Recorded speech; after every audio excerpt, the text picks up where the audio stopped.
Hi, my name is Markus, and I am circumnavigating the entire planet without ever using a single motor. No planes, no trains, no automobiles, not even a single elevator.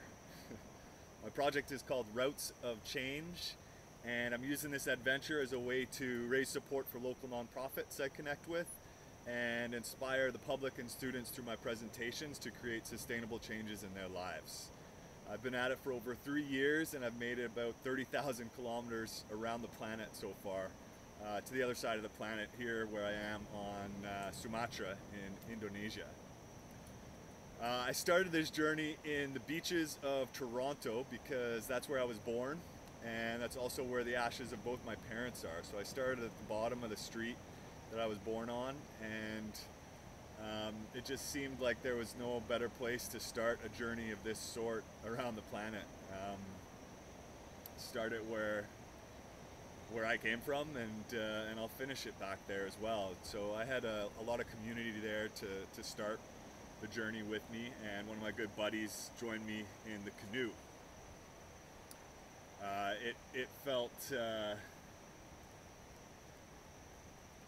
It felt perfect to start, to take that first step. I had been dreaming of doing this for 6 years before I finally started. It took me 6 years to finally start it. The idea came to me when I got a call from my dad, who told me that he was given 2 weeks to live. He had been diagnosed with a rare form of leukemia, and they said that if he didn't take any serious chemo, he wouldn't last much longer than 2 weeks. He did take some serious chemo, and he ended up surviving another 6 months, but then he passed away. On my way home to see him, though, is when I really examined my own life a bit more in detail and asked myself what I would want to be doing if I found out that I was going to die. Like, what would be my dream job? And I really searched for my purpose on this planet, and I basically combined everything that I'm passionate about into one project, and Roots of Change was born, or Routes of Change, to clarify that the spelling is R-O-U-T-E-S, not R-O-O-T-S. I went back to study documentary film production with this project in mind, hoping to find a budget, but then I decided to start with very little, because I couldn't find the budget to start it, and I could see the dream slipping away. So I got to do this, whether I have big financial support or funding from a sponsor or not. And so I finally made the call. I gave myself 5 months to get it together, and I started the trip. And I didn't start with much, but I started with one very important thing, and that was the Algonquin Outfitters canoe that they lent me. So that was really nice to have a really nice lightweight Kevlar canoe. And I started with my good buddy Rain. There's a photo here in the blog that you can see of most of my gear that I had. You'll notice a drone, so I could get some nice aerial shots. But yeah, basically what I've had with me changes depending on how I'm traveling. I have to be very flexible and adapt to the weather and how I'm traveling. Sometimes I can carry more gear, like when I was in the canoe, and sometimes a lot less. For instance, when I was skiing across Canada. Which leads me to how I got across Canada. So I started in the canoe, and I canoed out of the beaches of Toronto, and then went to the Trent Severn Waterway, up the Trent Severn Waterway, and then I portaged from the Severn River up to Gravenhurst, to Lake Muskoka, and then I went down the Moon River into Georgian Bay, and eventually made my way up into Manitoulin Island, and then I switched out of the canoe into a trimaran, a little Hobie trimaran, to get across Lake Superior. Then I was back in another canoe for the northern part of Lake Superior until I got to Thunder Bay, and then I got on a hand cycle, a recumbent hand cycle, to get to Winnipeg. Then I pogo sticked, yeah, I literally hopped, pogo sticked 10 kilometers through Winnipeg, and then I got on a recumbent tricycle to tricycle through the prairies to Saskatoon, Calgary, to the Rockies. I got to the Rockies right as the snow was starting to fall, so I decided I should ski. And I got together all my ski gear, very lightweight. I was carrying about a 30-pound backpack on, so no tent, I just had a bivy sack. I'd dig snow out from under a tree, start a fire, and cook on the fire with my one pot that I had, no camp stove or anything. It was a very lightweight setup, which made it possible for me to cover quite a bit of ground when I was on the skis. Extremely challenging. I had to cross a couple lakes in freezing weather in a kayak with my skis on top, and eventually got to the Fraser River just outside of Vancouver, and some folks met me and we canoed down the river. And then I tandem kayaked across the Georgia Strait to Vancouver Island, and then I bicycled and stand-up paddleboarded, and then finished on the very west coast of Canada in Tofino on Vancouver Island in a canoe again. And yeah, it took me about 8 months to get across Canada. I probably could have done it faster if I had just bicycled the whole way, but it was much more interesting and enjoyable doing it that way. Yeah, lots of ups and downs for sure. I mean, most of the ups were provided by the folks that joined me. I've always been open to other explorers and adventurers and friends to join me along on the trip. So had some great friends join me in the canoe at the start. For the first 2 months, I had a friend with me in the canoe, which was really great. Then I was by myself on the hand cycle and the tricycle. I had some friends join me on the skis and then the canoes, and again, so that was definitely the highlights of the trip. One of the most scary parts of the trip across Canada was when I was being visited by my family up in Vernon, British Columbia, at a ski hill. And I had bicycled up the access road to the ski hill, which was a pretty hard bike. And then got to the ski hill to visit my family, and of course I literally never travel by motor, so I can't take the ski lift. So me and my brother-in-law put on skins on the bottom of our skis, which allow you to climb uphill and on snow. And so we climbed uphill to the top of the runs, and then we skied all the way down to the bottom. And the bottom of the ski hill there is below where the village is, where the ski village is. And so we started skinning our way back up the hill, and ski patrol stopped us. And they said we weren't allowed to do that, and that we'd have to get on their ski-mobile, snowmobile, and they would escort us off the mountain. And so I was like, sorry, I can't do that. I can't do that. I'm not getting on your snowmobile. And they were like, okay, well, you can get on the lift. I was like, no, can't do that. Process went on, back and forth. 2 hours later, they're like, okay, you can either get on the snowmobile, get on the lift, or we're going to call the RCMP. And at this point, my heart is just boom, boom, boom, boom. And I thought I would have to, I'd have to go on the run from the cops to avoid the motor. And I was ready to do it. It was extremely scary. And then eventually they finally looked at my website, routesofchange.org, and discovered that I wasn't just making up some elaborate lie to avoid getting in trouble by them. And they decided to allow me to skin up, but they gave me a really short period of time, and a time that they didn't think I was going to be able to do it right at the end of the day, but I went as hard as I possibly could, and I got up in time and got out of the situation without having to go on the run from the cops. Yeah, I mean, there's lots of other epic ups and downs that happened across Canada. I ran into an ice dam when I was rafting down the Kootenay River in December. Yeah, a lot of challenging times. But moving on from Canada, I rowed a small boat into the United States from Vancouver Island to Washington State, and then I bicycled down the coast of San Francisco, and I got on a 30-foot, 9-meter sailboat, a friend of a friend's, and we sailed to Hawaii, and then he ditched me. He marooned me in Hawaii, which of all places, I guess it's not that bad of a place to get marooned. Although it is the most remote island chain on the planet, so I was really struggling to find a way to get off of Hawaii. And then thankfully he came back and he lent me his boat. I tried to find crew to join me on the sailboat, had no luck, and then I eventually sailed solo out of Hawaii to the Marshall Islands, through Micronesia to Palau, Philippines, Hong Kong. I was on the Pacific Ocean for about a year in between from San Francisco to Hong Kong, and it was challenging to say the least. Pretty amazing time as well. Some of my best times were out on the Pacific Ocean, and some of my worst times were also out on the Pacific Ocean. When I left the Marshall Islands, I contracted a flesh-eating bacteria that started eating away at my skin, and I'd get these massive wounds and have to pull out dead flesh out of my skin.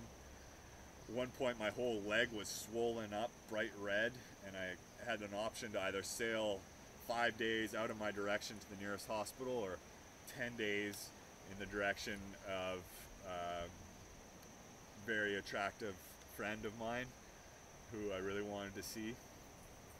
And so I ended up going towards the lady, and thankfully I didn't die. I managed to treat my leg with everything, all the herbs in my kitchen, and I survived.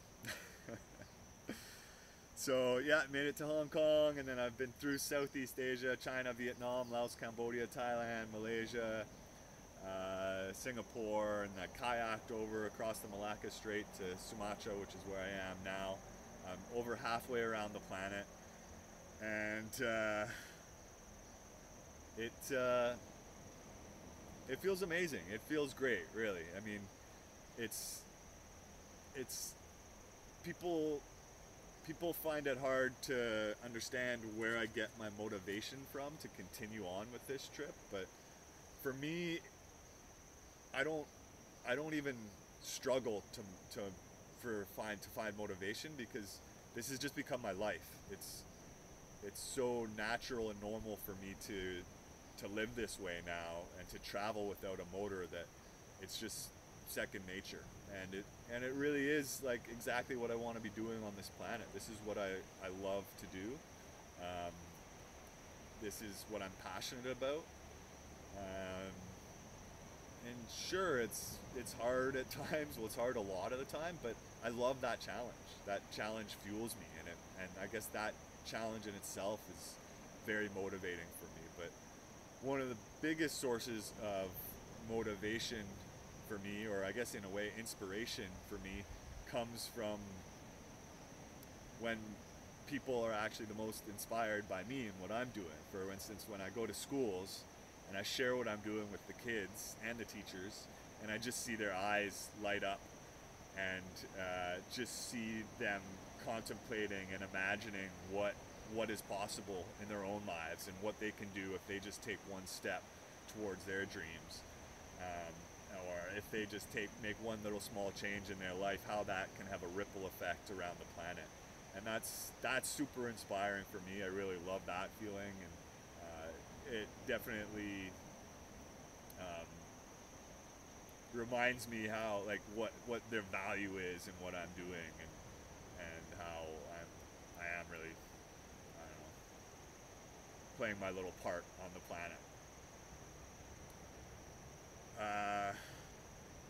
The hardest part of the whole journey that's a tough question to answer. That flesh-eating bacteria was pretty hard.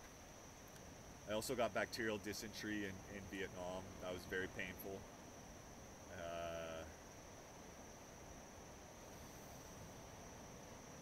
One of the hardest parts was just recently I had to say goodbye to a little puppy that I found on the beach and was taken care of for a month. You know, I generally haven't had a hard time saying goodbye to friends and loves that I've met along the way, because I know that they'll be good or better off without me. Whereas this puppy, I wasn't sure about that. I didn't know if she was going to be taken care of. But now I feel a lot better because her family is going to take care of her. So that's it's less hard on me. But yeah, that just happened a few days ago, so I'm feeling it's a tough one for sure. I don't know about the hardest part though.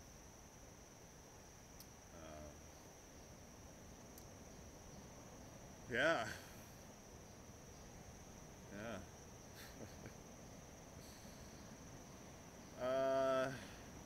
So people often ask what I plan on doing when I'm done this journey.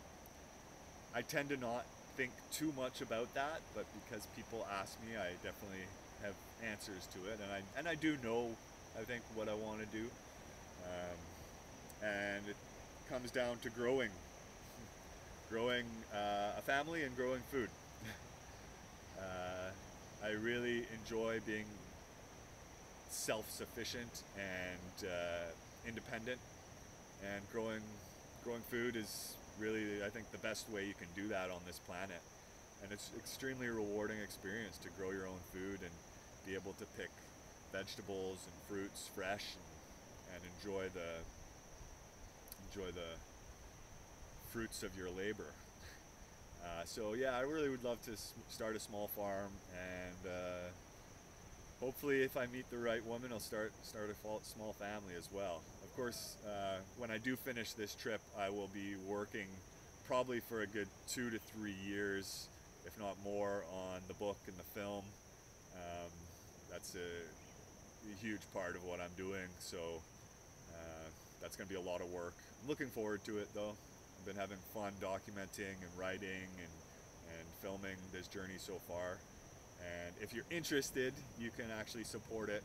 I'm offering up some pretty good specials on the book and film right now on a crowdfunding campaign. You can see the link below here.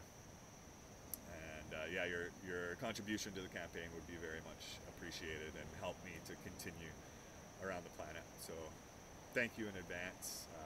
Please feel free to share that. That would be great. You can also follow me on Facebook, Instagram, YouTube. I've just launched a YouTube channel. Every Sunday at 4 p.m. I'm going to release a new episode sharing the story from the beginning. So you can go back to when I started in Toronto and watch all the way up to where I am now. And you can also support me on a small amount monthly through my website, which would be super helpful. And if you're curious how you can create changes in your own life and your own community, I'm going to have a list of things on my website pretty soon. Hopefully by the time you're watching this, it'll be up there. But if not, find a local nonprofit in your area that you think is doing good work and offer to help them out. Buy more local food, really simple things like this. Create less waste. Know what's happening in the rest of the world, really, because I think most people underestimate the amount of privilege we have living in Canada. It's an interesting stat that if you make $35,000 in a year, you're in the top 1% of income earners on the whole planet. So you can imagine what people are doing around the planet with a lot less. And they could really use your help. There's a lot of people around the world who are doing amazing things, helping large amounts of people, large communities. And I think it takes a very little amount of your time and effort to provide some huge support for these people, these organizations. So find out stuff that's awesome going on around the planet, and reach out to them, support them with money or with just getting their stories out there. Anything you can do, really, and just help people. Be healthy, really. That's the most important thing. Be healthy.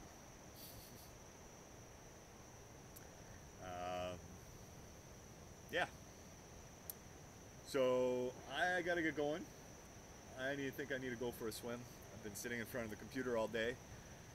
I need to balance that out and get healthy myself, feeling a bit stiff, and go for a swim in the ocean. I'm sitting on some spiky coral right now, which is a bit painful. Oh, now I've got pins and needles. But let me show you where I am right now. It's pretty beautiful.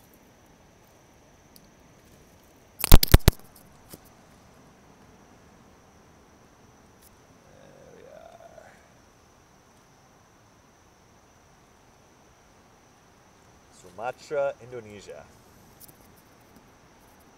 Thanks for listening. Take care. Bye.